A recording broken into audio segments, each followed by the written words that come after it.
அதிமுக போட்டியிடும் தொகுதி பட்டியல் அறிவிப்பு. நண்பர்களே, நம்ம அதிமுக தொண்டர்களாக இருந்தீங்க அப்படின்னா மறக்காம நம்ம சேனலை சப்ஸ்கிரைப் பண்ணிட்டு இந்த வீடியோக்கு ஒரு லைக் பண்ணிருங்க. அனைத்திந்திய அண்ணா திராவிட முன்னேற்ற கழகத்துடைய பொதுச் செயலாளரும் தமிழகத்துடைய எதிர்க்கட்சி தலைவராக எடப்பாடி பழனிசாமி அவர்கள் தற்சமயம் 2026 சட்டமன்ற தேர்தலுக்குரிய வேலைப்பாடுகளை மிக தீவிரப்படுத்தி, அதாவது கூட்டணி பற்றின அனைத்து விதமான வேலைப்பாடுகளையும் மிக தீவிரப்படுத்தி இருக்கிறார். யார் யாருக்கு எத்தனை தொகுதிகள் ஒதுக்கி கொடுக்கலாம், அப்படி அத்தனை தொகுதிகளை ஒதுக்கினால் அதிமுக போட்டியிடக்கூடிய தொகுதிகள் என்பது எத்தனையாக இருக்கு. கடந்த 2021 சட்டமன்ற தேர்தலில் போட்டியிட்ட தொகுதிகளை விட இந்த முறை குறைந்து விடும். அப்படி குறைந்து விட்டால் கண்டிப்பாக தனி பெரும்பான்மை என்பது நிரூபிக்க தவறக்கூடிய ஒரு சூழல் என்பது இருக்கிறது என எடப்பாடி பழனிசாமி அவர்கள் கூட்டணி கணக்கை இறுதி செய்யக்கூடிய வேலைப்பாடுகளில் மிக தீவிரமாக இறங்கிக் கொண்டிருக்கிறார். அதாவது தமிழகத்திலே சட்டமன்றத்தில் நடைபெறுவதற்கு இன்னும் 5 மாதங்கள் மட்டுமே இருக்கிறது. நாளுக்கு நாள் தேர்தல் களம் என்பது மிக பரபரப்பாகவே பார்க்கப்பட்டு கொண்டிருக்கிறது அப்படின்னே கூட. குறிப்பாக இந்த தேர்தலில் விஜயும் களம் இறங்குவதால் திமுக, அதிமுக, தமிழக வெற்றி கழகம், நாம் தமிழர் கட்சிகள் என 4 முனை போட்டி என்பது நிலவுவது. இதில் அதிமுகவுடன் பாஜக கூட்டணி அமைத்த நிலையிலே விஜயும் தங்கள் கூட்டணியில் இணைக்கும் முயற்சியில் இபிஎஸ் ஈடுபட்டுக் கொண்டிருக்கிறார். இது தொடர்பாக எந்த பதிலும் அளிக்காமல் விஜய் தொடர்ந்து மௌனம் காத்துக் கொண்டிருக்கிறார் அப்படின்னே கூட சொல்லலாம். இந்த 2021 தேர்தலை விட 2026 ஆண்டில் குறைந்த தொகுதியில் அதிமுக போட்டியிட வாய்ப்பு உள்ளதாக சொல்றாங்க.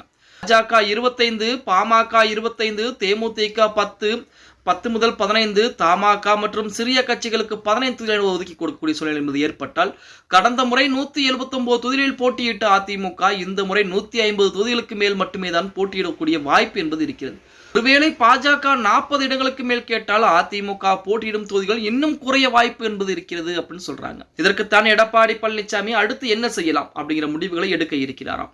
அதாவது பாஜகவிற்கு இந்த முறை 40 தொகுதிகள் வரைக்கும் அமித்ஷா எதிர்பார்த்து கொண்டிருக்கிறார். ஆனால் அதிமுகவை பொறுத்த வரைக்கும் 25 தொகுதிகளுக்கு மேல் கொடுப்பதற்கு வாய்ப்புகள் கிடையாதுன்னு சொல்லிட்டாங்க.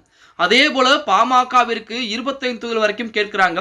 அதிலே பாமகவிற்கு 15 20 தொகுதிகள் மட்டுமே அதிமுகவின் மூலமாக ஒதுக்க முடியும் என எடப்பாடி பழனிசாமி கரார் காட்டிக் கொண்டிருக்கிறார். தேமுதிகவிற்கு 10 முதல் 15 தொகுதிகள் வரைக்கும் கேட்கப்பட்டதாக செய்திகள் சொல்றாங்க. ஆனால் தேமுதிகவிற்கு 10 தொகுதிகள் மட்டுமே ஒதுக்குவதற்கு அதிமுக தயாராகி கொண்டிருக்கிறது. அடுத்த கட்டமாக தமாக மற்றும் சின்ன சின்ன அமைப்புகள், சிறிய கட்சிகளுக்கு மொத்தமாக ஒரு 15 தொகுதிகளை ஒதுக்கி கொடுத்தால் இந்த முறை 150 தொகுதிகளுக்கு மேல் மட்டுமே தான் போட்டியிட முடியும் அப்படிங்கிற மாதிரி செய்திகள் என்பது வெளியாகி கொண்டிருக்கிறது. கடந்த முறை 179 தொகுதிகளில் போட்டியிட்ட அதிமுக இந்த முறை ஒரு 160 170 தொகுதிகள் போட்டியிட்டால் மட்டும்தான் அதிகப்படியான தனி பெரும்பான்மையை நிரூபிக்க முடியும் அப்படின்னே கூட சொல்லலாம். அதாவது எடப்பாடி பழனிசாமி அவர்களை பொறுத்த வரைக்கும் 2026 சட்டமன்ற தேர்தலில் அதிமுக தனி பெரும்பான்மையுடன் வெற்றி பெற வேண்டும். பாஜக மற்ற கூட்டணி கட்சிகள் எதுவும் இருந்தாலும் அதிமுக தனி பெரும்பான்மை நிரூபித்து விட்டால் கண்டிப்பாக 2026 கூட்டணி பற்றின எந்த பிரச்சனை வந்தாலும் அந்த அதிமுகவிற்கு எந்த விதமான பாதிப்பையும் ஏற்படுத்தாது அப்படிங்கிற தகவல் தான் எடப்பாடி பழனிசாமி மிக உறுதியாக இருந்து கொண்டிருக்கிறார் அப்படின்னே கூட சொல்லலாம். பொறுத்து பார்க்கலாம். ஓகே கைஸ், வீடியோ பிடிச்சிருந்தா மறக்காம லைக் பண்ணிருங்க.